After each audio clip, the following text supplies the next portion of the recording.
Okay, so we are off and running. We are recording, and it's nice to see you all this evening. I hope you're all doing well and staying healthy and taking care. I've been thinking about you all over the past few months. I know it's been a challenging time for teachers and people working with young children, and so yeah, I've just been hoping you all are staying healthy and doing well. So it's nice to see you all. It seems like it's been quite a while since we were together last. So our topic for tonight is ACEs. It's an introductory discussion to what ACEs are. That's adverse childhood experiences. And this is a topic that I've studied a good deal and I'm very interested in as it relates to my work in family life education, but also in my work as a professor of global and public health, thinking about how traumas and stressors experienced in life, especially in early life, impact well-being later in life. And so the adverse childhood experiences study is something that we'll talk about, and I hope that it will be relevant and useful to you all tonight. So I'm just going to share my screen. So just give me one sec to get that sorted. Or actually, no, before I do that, I'm going to start with just a quick use of the chat. So feel free to use the chat tonight. You can put your questions in there if you have questions as they come up. So feel free to use that. And I also just wanted to check in and see how are you feeling tonight? How's it going?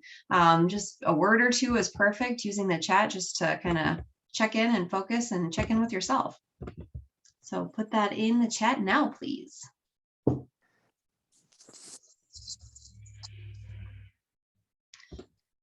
All right, I start to see some coming in. Missing loved ones, tired.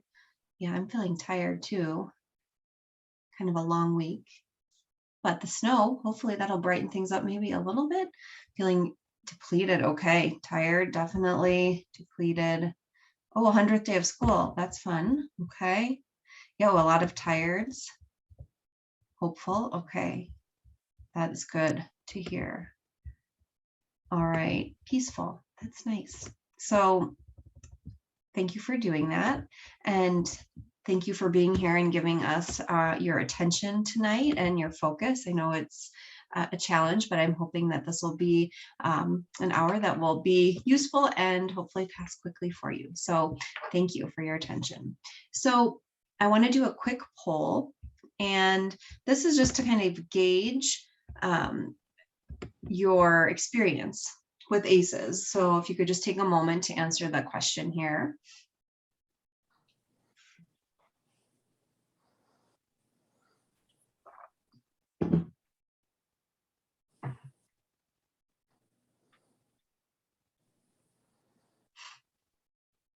All right, I'll give it a few more seconds.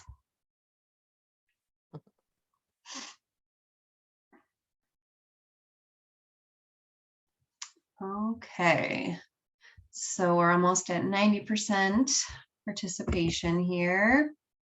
And I'm going to end the poll here in just a second. So get your response in if you haven't done it yet.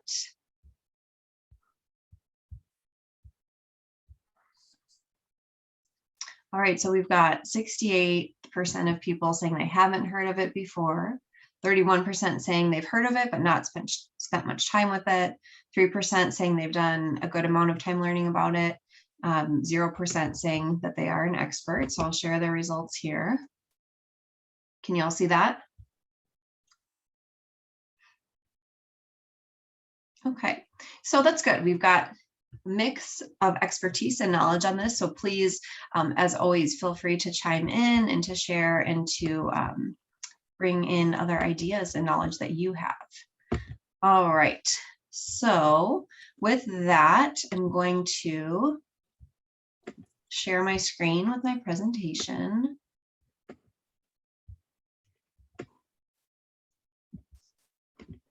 And just a quick reminder is to please, in your name on Zoom, to include the age group that you work with, because we're going to use those to get into the breakout rooms. That's how we'll organize the breakout rooms.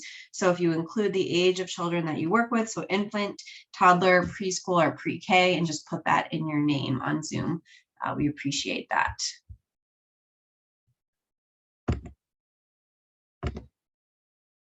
All right. So with this topic, I just wanted to let you know that there is a lot of research, there's a lot of information out there if this is a topic that you are interested in. The CDC does a lot of trainings. Sometimes school districts will do trainings on this topic. There are trainings to become a certified trainer of ACEs. That's something that I am working towards. I'm not a certified trainer yet, just want to put that out there. But this is something that I have presented on in the past and taken multiple trainings on. So if you want any more information about it or the process of getting more training on it, feel free to reach out. Happy to discuss more. All right, so welcome. Hi, everyone. I think we've done our welcome, so we'll move on from there. And here's our plan for the presentation. So with our discussion of ACEs, I think it's really grounded upon the discussion of the concepts of stress and trauma, thinking about how they are unique and how they are related, and how at a certain point stress can become trauma, and trauma is really the foundation of what ACEs are grounded in. So we'll have that discussion early on, and I think that will be useful just to frame everything that we talk about tonight. And so we'll think about, how this impacts our work as teachers, how it impacts how we might interact with families or questions we might ask families, and then also thinking about, and this isn't something that we'll have a ton of time to talk about tonight, but really something to take with you, is thinking about if you suspect that there is a child or a family that are experiencing ACEs, what do you do about it? What are the next steps? What resources might you have? What do you do, right? So I think that those are important takeaways from this discussion as you kind of think about it and think about how it impacts your work. All right, so as a starting point, thinking about what is stress, and specifically stress for children, right? So when we're thinking about stress, we think oftentimes of negative things, right? Negative connotation that stress has. And oftentimes it is negative, but stress is just a part of life, right? It's not something that we can escape regardless of our age. We know that this is part of our life. And stress can be anything in life that can bring us some sort of dysregulation, right? It also can be something that can motivate us. It can also help us to find what we want to do next, to plan for the future. But if we don't have adequate supports, or we don't have the developmental capabilities to cope with that stress over time can lead to very negative impacts for our individual growth and our individual health. So if we think about stress as a normal part of life, we think about most stresses as being temporary, right? So if you think about, what is a stressful situation for yourself personally, or maybe with the students that you work with now, an example of stress, right, might be having a new teacher come to your classroom, or starting a new job that you're excited about, or trying a new activity or something new that you're not familiar with or you don't quite understand.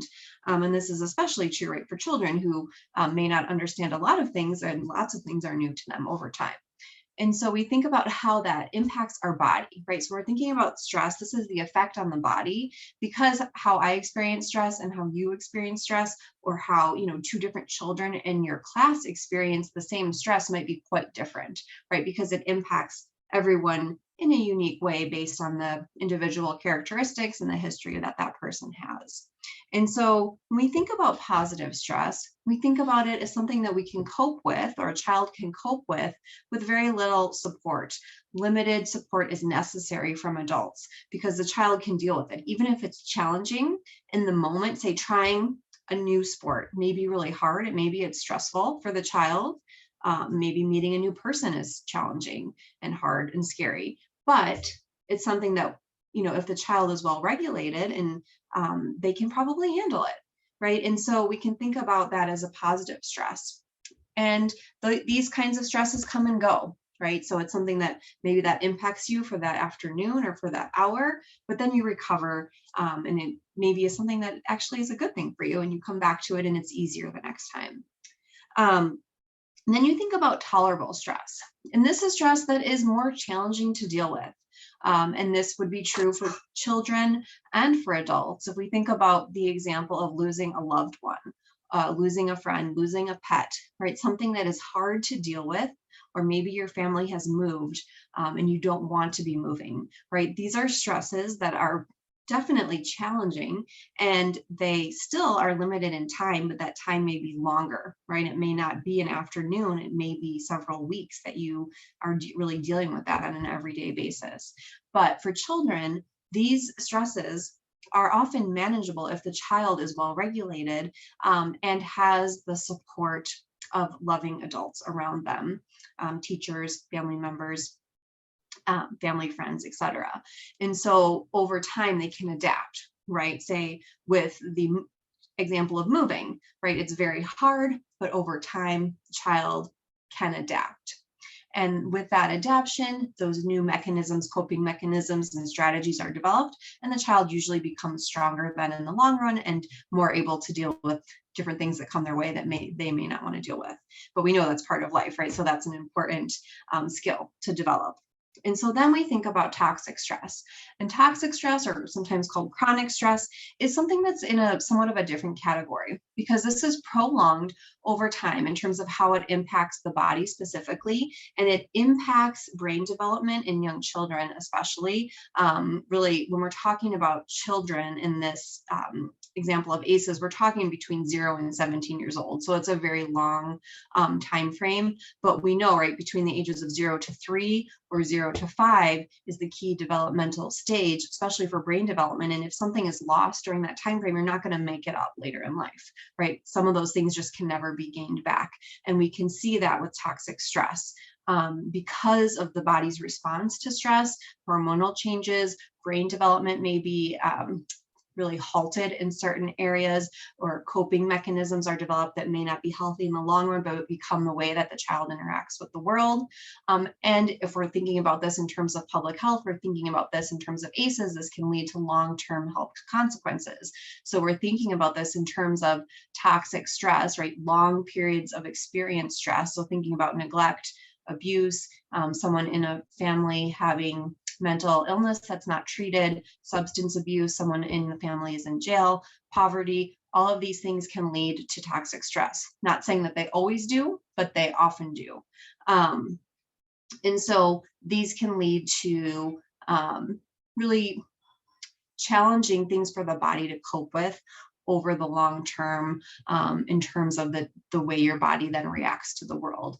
And we think about, the example of bandwidth. Some people say, well, I have limited bandwidth now to deal with whatever's happening. So it may be, right, you've had a tough few weeks, and then you drop a glass on the floor, or someone else does, and stuff spills everywhere and the glass shatters, right? Really, if no one gets hurt, that's not a big deal, right? You clean it up, 15 minutes later, it's over, right? Not a big deal.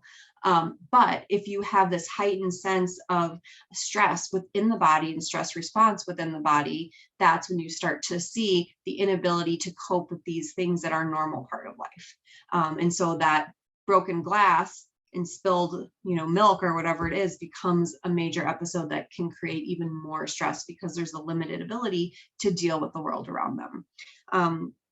And so, there's emotional and there's physical sides of this that work together. So chronic stress or toxic stress over time can lead to trauma. And so when we think about then stress and its relationship to trauma, I think this is a really interesting thing to think about. It's important to think about, especially just given the past several years we've all had living through the pandemic, right? And you've probably heard this term of collective trauma, and many people describing their experiences dealing with the pandemic as being traumatic. And this is in part because trauma is, for the person, perceived as inescapable, right? So in order for something to be traumatic, it doesn't necessarily have to be life-threatening, but it has to be perceived to be an event which you cannot escape from. And so we can think about this as the example of, a small child that's in a home that is dysfunctional, maybe is living in poverty, maybe someone is incarcerated. These are challenges and obstacles that, for the most part, cannot be overcome or escaped by the child themselves. And so over time, those types of events can lead to trauma that becomes held in the body physically and also mentally. And so, if you have ways that you think about the relationship between stress and trauma, please feel free to share them. Use the chat box, or if you'd like to unmute yourself and share with us. I think this is a really important discussion. So if you have anything you want to say about this point, please do so. I think this is a really important discussion personally, for all of us, and also, for the students that we work with.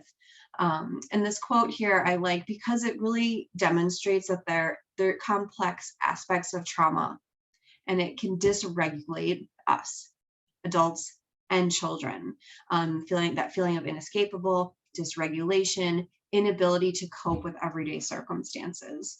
And these traumatic experiences, like traditionally in the past, maybe have been thought of as like one severe event. Maybe it's a natural disaster. Maybe you had a horrible accident, or someone in your family did, or there was someone died prematurely in a way. Like those would be traumatic. Yes, those are, but it's yes and, because there's many other chronic stressful situations that can also be considered trauma, and they should be, because they impact our bodies in really profound ways. And this is especially true for children. So if anyone wants to chime in here, please do so. I'll give you a moment here to think about it.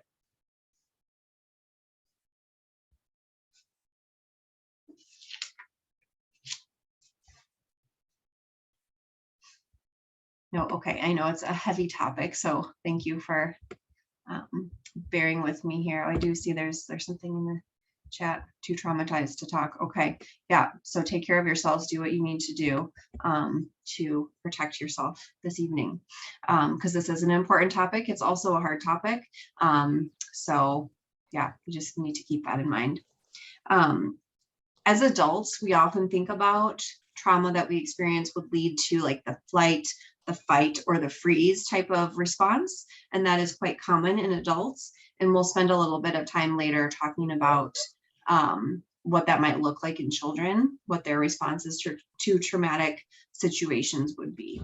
And as teachers and people who spend time with young children, I think it's good just to kind of keep that awareness of, this is a traumatic time that we're all living through. Children feel this even if they don't know the details of it. And then if a certain family is experiencing something additionally on top of that, that's a situation where it might be like, okay, I need to pay additional attention or have more awareness to this child during this time, thinking about how they're doing and additional supports as needed.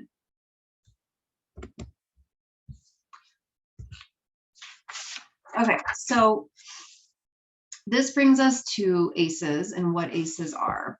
And so ACEs, as I mentioned before, are really, the term comes from a study that was done in 1995 to 1997 in California.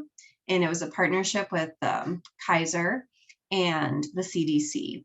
And what this study did, it was one of the largest studies that's ever been done to try to understand the relationship between stressful and traumatic experiences in childhood and how this relates to overall well-being as someone gets older and becomes an adult. And so it was really powerful to then start to connect causation, right, between adverse experiences as a child and how well that person did as an adult.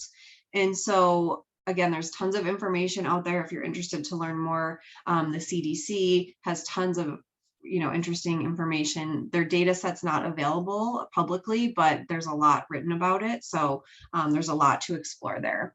And so when they originally did the study, they have said that there are 10 major types of ACEs, and you see them here. And they're grouped into these 3 different categories of abuse, neglect, and household dysfunction.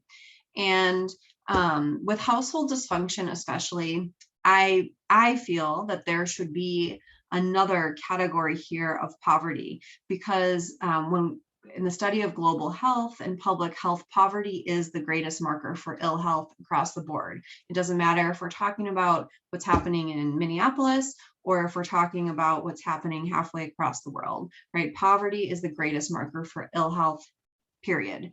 And so we think about how many of these household dysfunctions are closely correlated with poverty. And so, causation gets a little trickier, but we know that they're intimately connected with each other.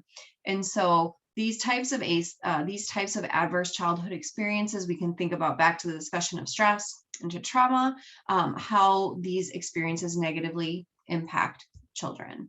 And, for example, some of these could have quite different effects, right? For the example of divorce, there could be a situation where a divorce does not harm children in any way, right? So we just want to think about this as sort of nuanced, because we know that we're talking about population level. We're not talking about individuals, because there's always going to be individual examples that are different from what the population level trends are. But we see what these 10 adverse childhood experiences are. And essentially, the greater number of ACEs that an individual experiences, the more likely they are to experience poor health outcomes later in life and poor social circumstances as well. So the more ACEs, basically the greater likelihood you are of being sicker as an adult and of having poor social outcomes. So things like level of educational attainment and things like employment status, that kind of thing. And the ACEs pyramid is something that is often discussed about when we're talking about ACEs and how what the relationship is between an adverse childhood experience and early death. And here they've laid out this information. And I think it's important to recognize also historical trauma as an aspect of this. And then social conditions, thinking about things like poverty or discrimination, racism, anti-Semitism. There are lots of aspects in the social conditions, community level challenges. For example, if you're living in a community that has a high level of violence or poverty, those kind of things, more likely then to have more adverse childhood experiences, disrupted neurodevelopment, and then you see this kind of traveling up, all leading towards an early death with the more adverse experiences that an individual has. And so logically, this makes sense. We can think about how this would impact individuals and also impact populations. And also, I think very importantly, because I know this is I think it's very hard to talk about when we think about what this means for a family or for a community or for an individual. Many of these things are preventable, right? And I think that is the key. And that is the thing that is really important for you all as teachers who are in the situation to provide really invaluable supports to young children who may be experiencing ACEs at home or in their community. And so the idea that we can prevent some of these or mediate some of these negative impacts with a loving environment, supportive environment at school, all of these things can go a long way towards addressing the negative outcomes that are often associated with more ACEs.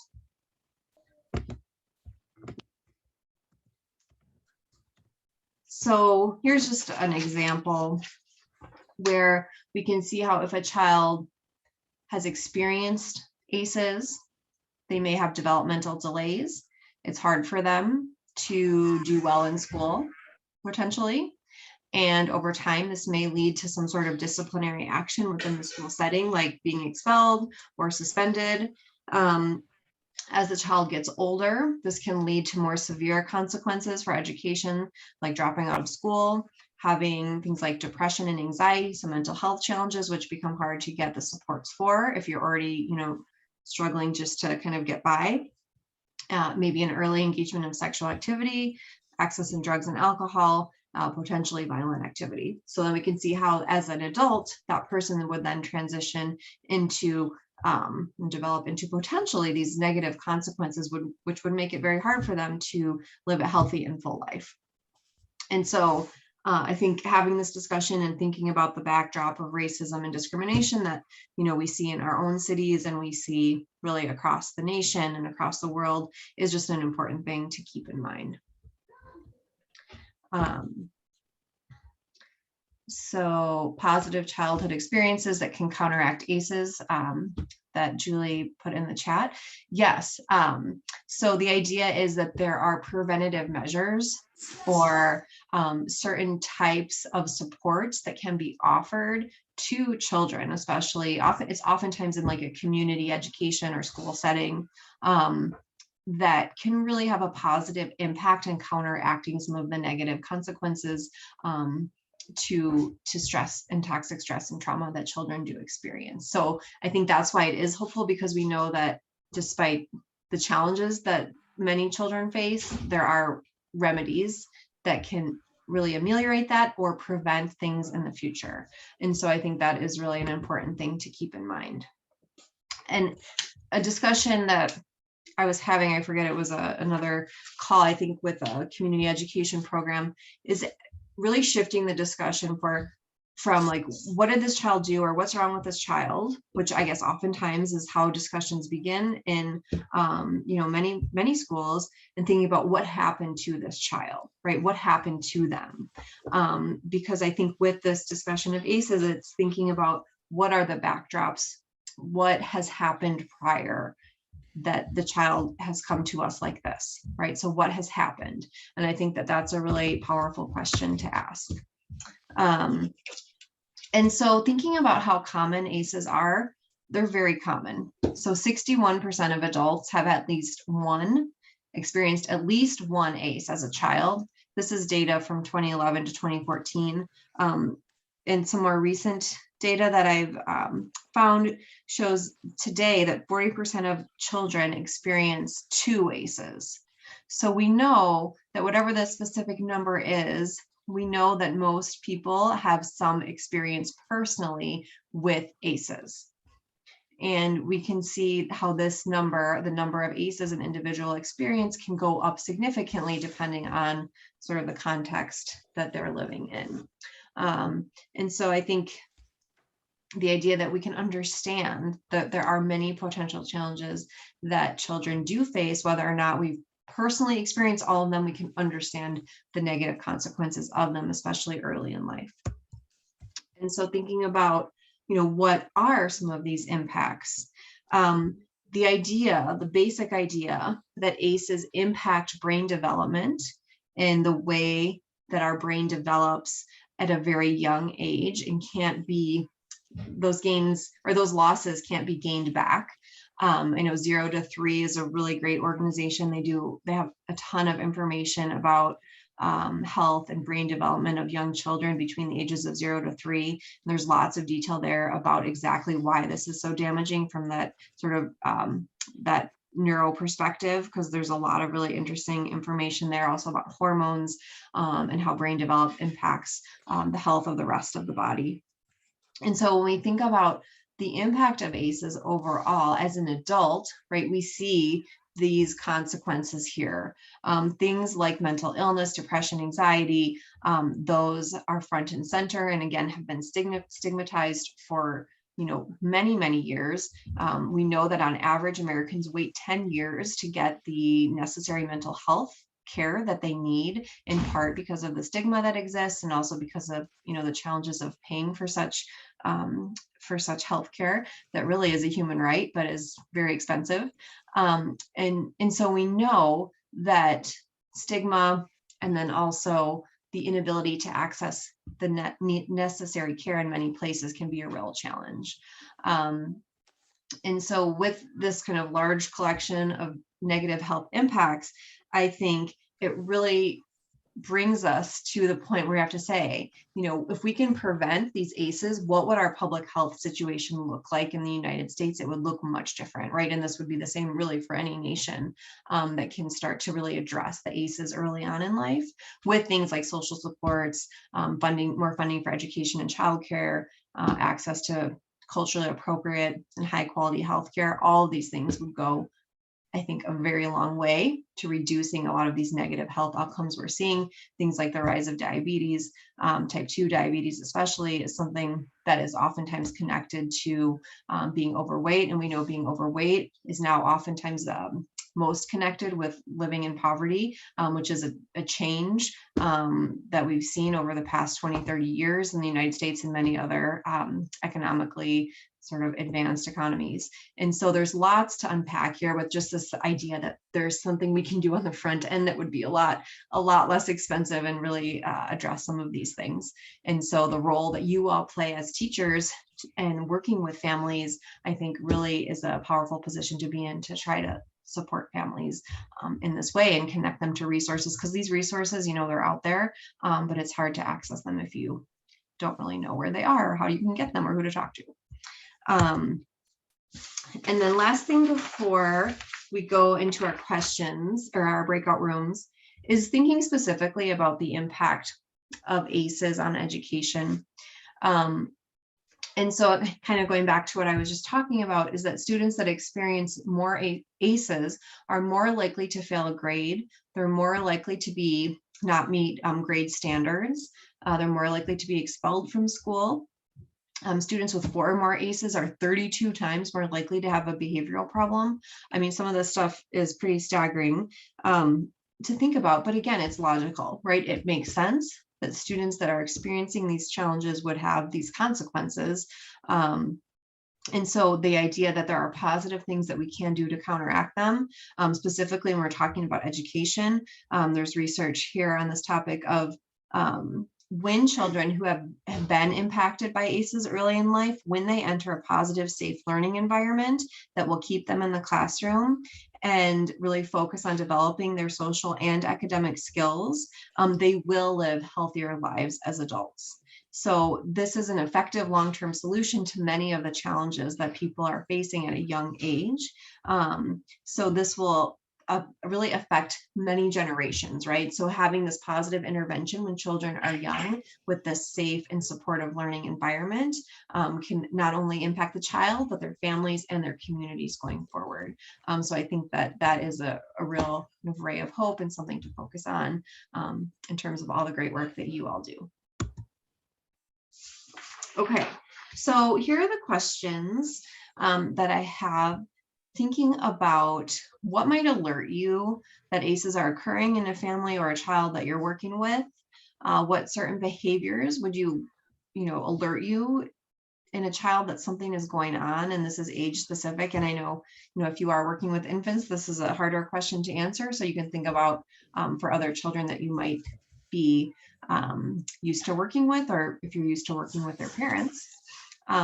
And then what would you do if you think that there are ACEs that are occurring in a family that you're working with or in a student in your class? What would the next steps be, essentially? And so these questions, I know people have a hard time accessing them in the discussion. So you could take a picture of them now if you've got your phone with you, put them in the chat, but they're not always accessible. So take a moment to look at them or take a photo. And then, so Sharon is going to do the breakout rooms. Let's see the time. Let's do 8 minutes, Sharon, Okay. in the breakout rooms. Get that set up. Thank you. All right, here we go. Okay.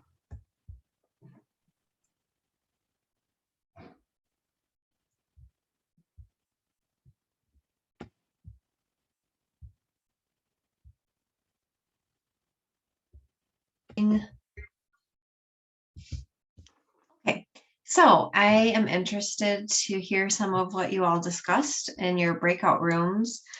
Is there anything that anyone wanted to share or to start with about what resonated most with you? Feel free to unmute yourself and chime in, or you can use the chat if you want. We discussed, like we have infants and babies, and just kind of going by their actions and what we're seeing.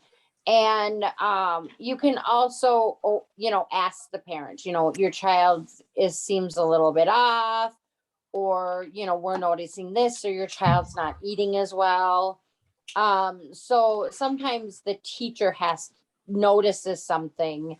And because infants obviously can't communicate, they can't talk to us, they can't tell us what's wrong, but we can see it through their actions, their behaviors.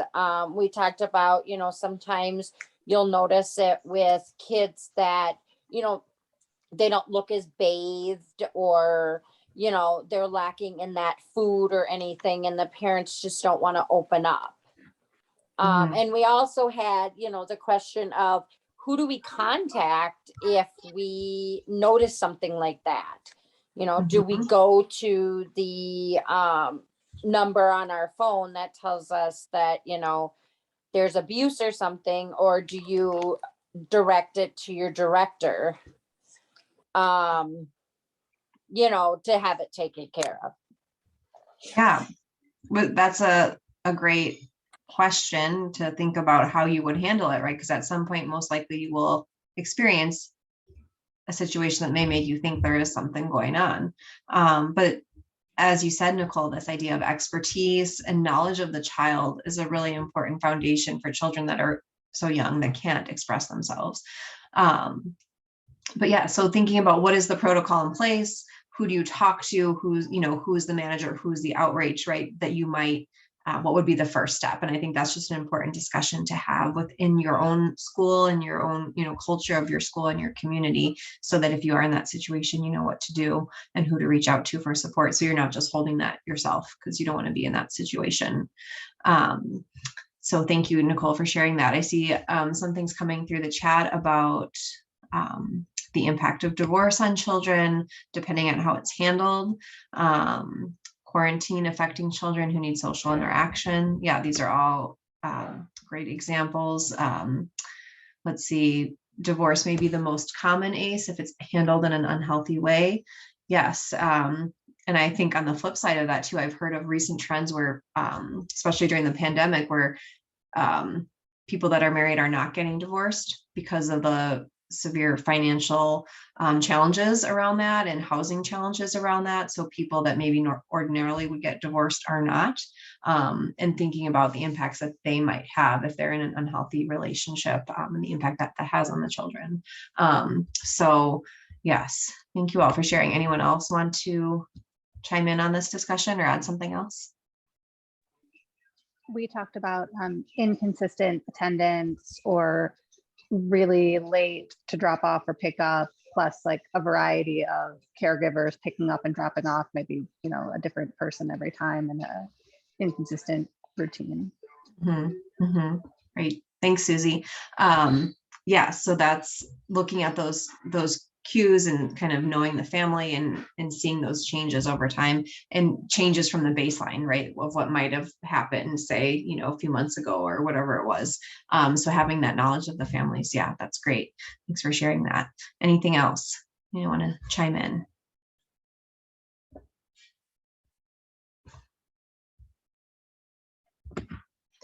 I think the idea that, there is a plan in place, right, for your school, and that is communicated with the teachers, with the staff members, so that you know what to do in those situations if they come up for you in your classroom, and just the foundation of open communication between teachers and with the other staff. I think that goes such a long way to have those solid foundations and open communication, because then you can have those discussions and know, what the next step should be, or how you might talk about these delicate situations, as if they need to be brought up, and what way would you do that? So those are all important things to think about. I'm going to share my screen again.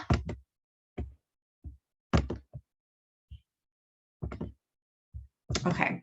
And so, with all of this, I think this is idea of what is the baseline, for that child, what is the baseline for the family, as all of you just brought into the discussion of knowing the individual child and family goes a long way, because when you think of what is something changed, right? Is something off? Something just doesn't seem like how it used to be, but not in a good way, right? So here is a quite detailed list of what to look for in terms of potential, right? And again, this is not for everyone, but things that may alert you that there are some ACEs that are going on. And so we see the preschool, we see the elementary and middle school. Again, talking about infants, I think it, is a different category, but I think that this is a good starting point for the discussion, that gives you some clues and some tips that are things just to look out for. The idea of someone being very clingy or anxious all of a sudden, especially for like a pre-K type child that's not in their behavior, and then they are being that way, things like that. And maybe it's not just one, maybe you see a handful of these things, and then you're like, okay, this alerts me that there is something that we need to talk about or to discuss, because you can provide probably some supports that will help to ease some of these things specifically for the child. And so I think this is just a sort of a good document to have and to revisit from time to time. And you all know this stuff, right? And you know the kids that you work with in your classes. So I think that just having this baseline knowledge just kind of gives you that reassurance of trusting yourself when you know that something just doesn't seem like it's right. Because oftentimes you trust those instincts and they're there for a reason. And so this brings me to just a discussion of resiliency. I don't want to spend too much time on this. I know this is probably a topic you'll have spent time talking about before, but thinking about how, as teachers working with children, young children, you're in a unique position not only to build the resiliency of children themselves, right? And there's lots of tactics for doing that and lots of information out there that I'm sure you all do normally, and thinking about how that then can extend to the families themselves, because we know that resilient children and resilient families are able to have some protective capacity if they do experience ACEs. And so the ability to be resilient and to cope and to have those skills developed at a young age can really be a powerful thing, an empowering thing for children and for their families. So thinking about what resiliency looks like for the age of child you work with, what does resiliency look like for the families that you work with? And, you know, as we've lived through this sort of very stressful, anxiety-producing time of the pandemic over the past few years, I think we've all learned a lot about this and how we build our own resiliency, and then how we can do that for our kids we work with in the school community that we work with as well. And so the ability of resiliency is really the ability to work to overcome problems that you experience, right? So if you are resilient, then stress that you experience is more tolerable, right? Because its impact on your body is not so severe. Because if you're resilient, you can more so roll with the punches, you can deal with it, and you can move on. So it doesn't necessarily lead to chronic stress for all children. Of course, this is different in different situations, but building resiliency of a child is going to be a positive way to try to approach this from the perspective of an educator.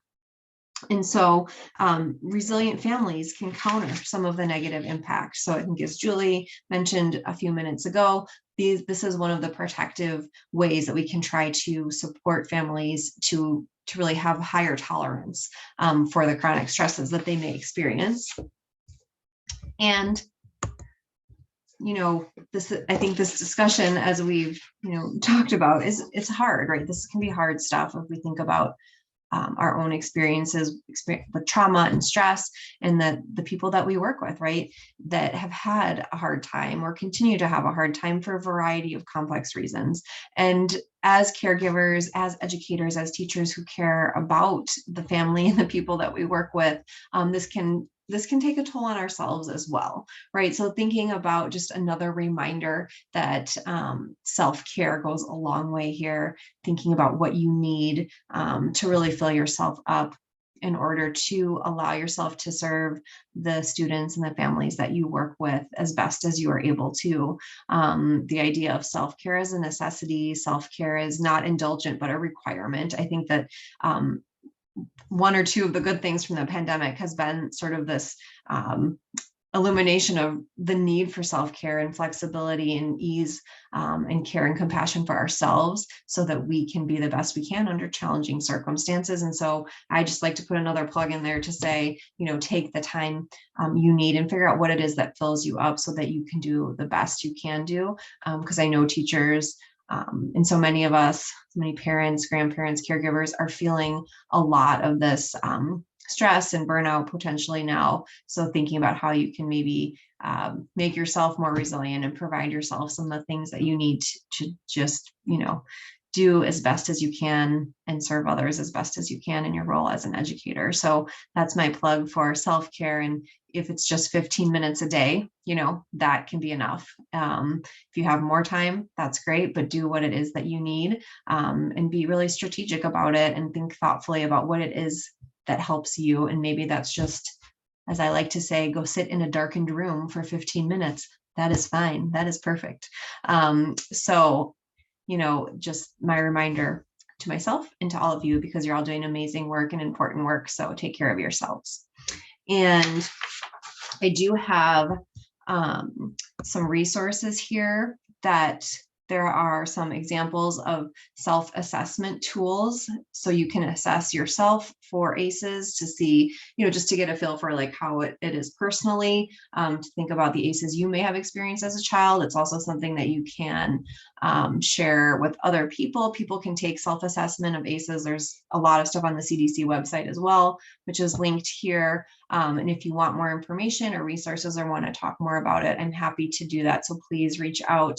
And if there's any questions or comments, we have a few minutes, but I'm happy to hang out as well if anyone wants to hang out and chat about this further. So thank you all for your attention and being present with this important and tough subject. And I hope you all take care of yourselves. And so I'll see you in another 2 months, right? So it'll be spring then. So yeah, right. So thank you all. And like I said, I'll stick around a bit. Thank you, Leah. Yeah. Thank you so much, Leah. Yeah. Thank You're you. welcome. Yeah. Thank you. Thanks. Thank you.